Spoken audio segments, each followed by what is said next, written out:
Habari iliyoibua gumzo barani Afrika ni kwamba mfalme Mswati wa Eswatini anadaiwa kumpa uraia wa nchi hiyo aliyekuwa rais wa Jamhuri ya Kidemokrasia ya Kongo Joseph Kabila pasipo kufuata sheria na taratibu za kawaida.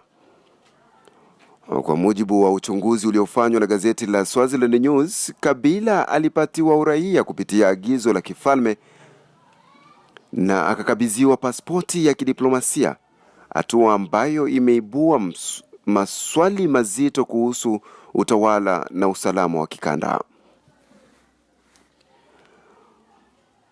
Gazeti hilo limefichua kuwa tarehe 29 Novemba 2025 Joseph Kabila aliondoka mchini humo kupitia uwanja wa ndege wa kimataifa wa King Mswati akiwa na pasipoti mpya ya Uswatini.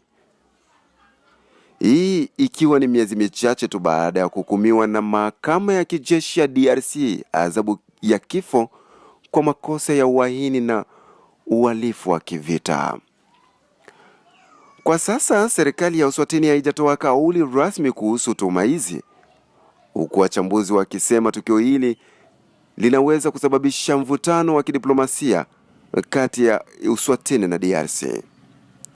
Endelea kufuatilia matangazo yetu kwa taarifa zaidi kuhusu sakata hili la uraia tata wa mwanasiasa wa zamani anayetuhumiwa kwa makosa mazito ya kijinai.